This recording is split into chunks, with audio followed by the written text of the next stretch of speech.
Bonjour. Bienvenue. Bonjour Trina, bonjour Alexandre. Bonjour. Vous nous appelez d'où, Stéphanie? Du Val-de-Marne.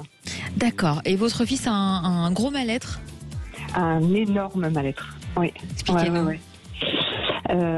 Bon, pour faire rapide, je suis divorcée depuis 2013, donc j'ai 2 enfants. C'est des jumeaux, un garçon et une fille. Oui. Ils vont bientôt avoir 11 ans. Petit chamaillé classiquement, je dirais, comme des enfants. Par contre, pendant le confinement, la relation s'est assez rapidement dégradée. D'accord. Ils dormaient tous les deux dans la même chambre. Donc en août 2020, j'ai eu la possibilité d'acheter mon appartement et là, chacun avait sa chambre. Donc je me suis dit, alléluia, tout va s'arranger. Et en fait, rien du tout, la situation s'empire. Et surtout pour mon fils qui a beaucoup de problèmes de comportement, de provocation, beaucoup de colère en lui, très agressif envers sa sœur, il la tape, il la dévalorise systématiquement, très provocateur à l'école, alors que pourtant il y a des bonnes notes, ça se passe super bien. Et là, il y a 3 semaines, le drame, je l'ai récupéré du hand et il était complètement muti, il disait plus rien. Et en essayant de trouver un petit peu une explication, il m'a reproché de lui avoir donné la vie. Et il m'a dit que tous ces problèmes venaient de moi. Donc un peu compliqué pour une maman. Il dit que sa vie elle est nulle. Et puis depuis 3 semaines, il me parle même de suicide. Donc à 11 ans, ça fait jeune. Et en plus, ça fait court moi parce que moi, je suis jumelle. Et j'ai perdu mon frère jumeau aussi. Il s'est suicidé. Donc ça, par contre, les enfants ne le savent pas. Ils savent qu'il est mort, ils ne l'ont pas connu, mais je leur ai jamais dit qu'il s'était suicidé. Et en fait, là, ça s'empire de pire en pire. Et ce week-end, en fait, il y a un couple de frères et sœurs qui sont amis avec mes enfants. Ils vont bientôt déménager, donc je les avais ce week-end. J'avais organisé des activités sympas le samedi et le dimanche.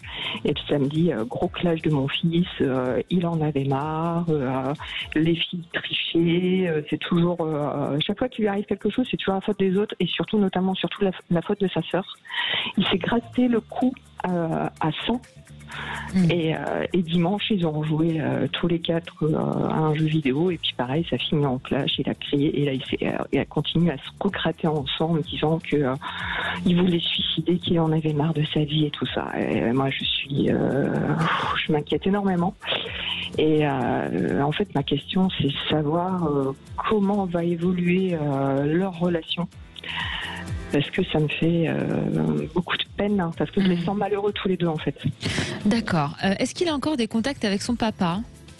Alors, son papa, il le voit un week-end sur 2, la moitié des vacances scolaires. C'était très compliqué avec mon ex-mari, il n'y avait aucune communication, sauf que là, par contre, merci le confinement. Suite au confinement, la communication s'est réellement améliorée.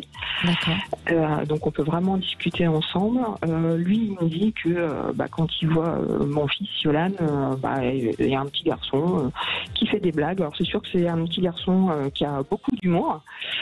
Il joue beaucoup aux jeux vidéo quand il est chez son père. Et donc pour lui, pour son père, quand il l'a, forcément ça se passe bien. Mais par contre, c'est moi qui ai le quotidien, et au quotidien, je le sens vraiment un gros mal-être. D'accord. Ce mutisme dans lequel il s'est vraiment soudainement enfermé en revenant du handball, comme vous nous avez dit, est-ce que vous avez pu peut-être échanger avec le professeur de handball, savoir s'il s'était passé quelque chose ce jour-là? Alors, même le professeur de handball ne savait pas. D'accord. Mais par contre, en discutant avec ses copains, ses copains de hand, d'après ce que j'ai compris, en fait, c'est qu'il a été mis dans une équipe de filles. D'accord. Et en fait, les filles, c'est nul. Donc, un petit peu comme il dit pour sa sœur, quoi. D'accord. Voilà. Vous avez pu vous entretenir avec, je ne sais pas s'il y a un psy dans l'école normalement, dans son école. Alors, il refuse. Il refuse. Il refuse de parler. Il refuse complètement de parler parce que lors de mon divorce, je l'avais déjà emmené voir un psy. Je lui ai proposé d'aller le revoir. Il n'a pas du tout voulu. Donc ce que j'ai fait, c'est qu'il y a 15 jours, je l'ai emmené voir une kinésiologue Oui. Donc, il fait pas, comme il veut pas parler, au moins son corps parle. Oui. Et en effet, elle lui a sorti des choses qui ne l'ont pas forcément plu, mais qui avaient une certaine vérité. Elle me dit en fait qu'en effet, il a du mal à être ancré sur terre. Et mon fils me dit qu'il était mieux dans le ciel, qu'il était mieux au paradis. D'accord. Alors, je vais revenir sur quelque chose de douloureux, mais je pense que je suis obligée, et qu'Alexandre va faire de même aussi. Votre frère qui s'est suicidé, Oui. donc il y avait personne d'autre dans la famille qui le savait. Je suppose que Alors, si. tout le monde le sait, sauf Tout le monde les le enfants. Mais est-ce que quelqu'un aurait pu en parler et que lui entende? Non. Non, parce qu'il Non. parle de suicide, ce qui est. Il parle de suicide. Ouais, D'accord. tout à fait. Alors bon, très difficile. Alexandre, comment ça peut s'expliquer? Et puis les jumeaux, c'est quand même particulier. Les jumeaux, on en a fait des émissions. Ils ont des rapports entre eux qui sont très très particuliers.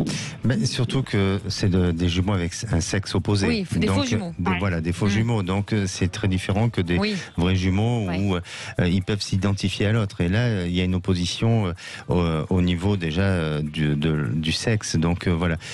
Moi, déjà pour répondre et à votre questionnement et de ce que moi je ressens et de ce que je perçois, je crois pas qu'il y ait de lien, même s'ils ne sont pas au courant, mais c'est normal que vous pouvez faire un rapprochement avec ce que vous avez vécu dans le passé avec votre frère, mais la situation dans laquelle vous êtes aujourd'hui avec vos enfants n'ont pas forcément de lien avec ce qui s'est passé. Alors parfois on fait un rapprochement à des repères, à de ce qu'on a vécu, c'est normal. Oui.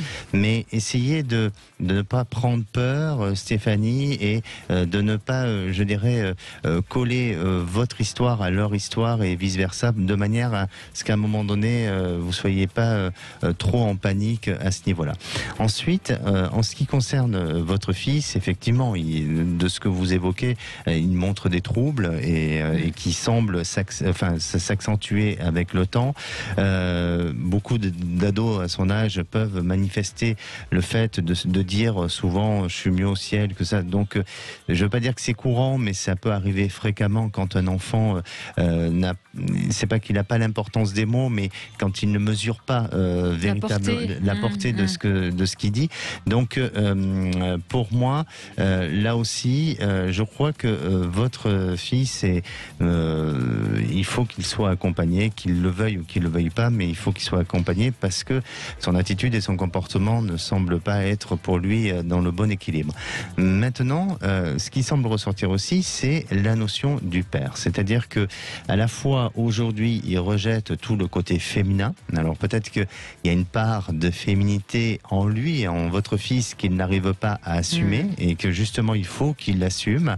Et peut-être que, et là où je reviens à dire, c'est que je crois qu'à l'école, il a peut-être eu un entourage à un moment donné, une influence, ça n'a pas été lié à quelque chose de proche là en termes de temps, mais peut-être que auparavant, il y a quelques années ou quelques mois, il a été marqué par soit une humiliation, soit quelque chose d'un événement que lui-même ne veut pas évoquer ou ne veut pas dire, et il y a eu quelque chose de forcément qui l'a perturbé, qui l'a déstabilisé. Ça vaudrait peut-être le coup, pardon, je vous coupe, de questionner l'école, les professeurs, vous l'avez peut-être déjà fait. J'ai vu, j'ai rencontré la directrice et tout ça, parce que ça a clashé aussi un petit peu avec la directrice. On voulait avec la directrice et tout ça, et elle me dit qu'en effet, qu'il est un petit peu à part des fois. Seul. Des fois, il a des copains, mais c'est vrai qu'il n'y a pas forcément des copains hyper fixes comparé à ma fille qui a toujours un noyau de copine, en fait. Oui, et c'est pour ça que je crois qu'il y a un problème.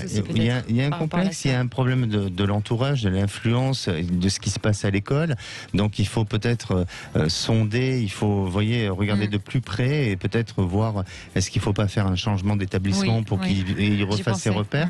Et puis aussi, il se retrouve dans le contexte actuel et au niveau familial, il se retrouve quand même qu'avec des femmes, entre sa sœur et vous, Stéphanie. Donc, aujourd'hui, c'est une lutte et un combat. Et moi, je crois que, puisque la relation avec le papa s'est améliorée, je pense qu'à un moment donné, le papa, il faut peut-être qu'il prenne un engagement d'être plus présent, ou peut-être de le garder un certain temps pour que, déjà, ça rassure votre fils, où il se sente plus en résonance avec cette jante masculine, et puis progressivement rééquilibrer les choses. Alors, pour répondre très vite et très brièvement à votre question, je sens que ça va s'améliorer. Je sens que vous allez pouvoir arriver à retrouver un moyen de discussion et d'équilibre. Il faut lui envoyer de l'amour, il faut lui dire que vous l'aimez, ça c'est sûr. Mais aussi, il faut l'obliger à se prendre en main et à devoir suivre peut-être un protocole thérapeutique ou psychologique pour que cet enfant aille mieux et non pas qu'il vous terrorise et qu'il se terrorise aussi. Vous pensez qu'avec le collège l'année prochaine, vu qu'il change d'établissement, ça pourrait aller mieux aussi ?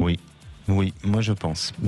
Sincèrement, je ne veux pas porter la responsabilité à l'établissement actuel, parce que c'est pas dans mon but, mais de ce que je ressens, c'est que... Des choses qui se sont passées dans l'établissement. Exactement. Si vous voulez, dans l'histoire, il y a cette histoire de faux jumeaux, donc de rapport de force, il a du mal à trouver sa place dans la société. Il y a cette histoire de féminité et il y a cette histoire d'établissement scolaire qui semble ressortir. Donc ça vaut le coup d'enquêter, entre guillemets. Merci beaucoup Stéphanie pour votre témoignage extrêmement touchant. Bon courage à vous et n'hésitez pas à nous tenir au courant de l'avancée de tout ça. Merci Stéphanie. Merci beaucoup. À bientôt. Vous aussi. À bientôt.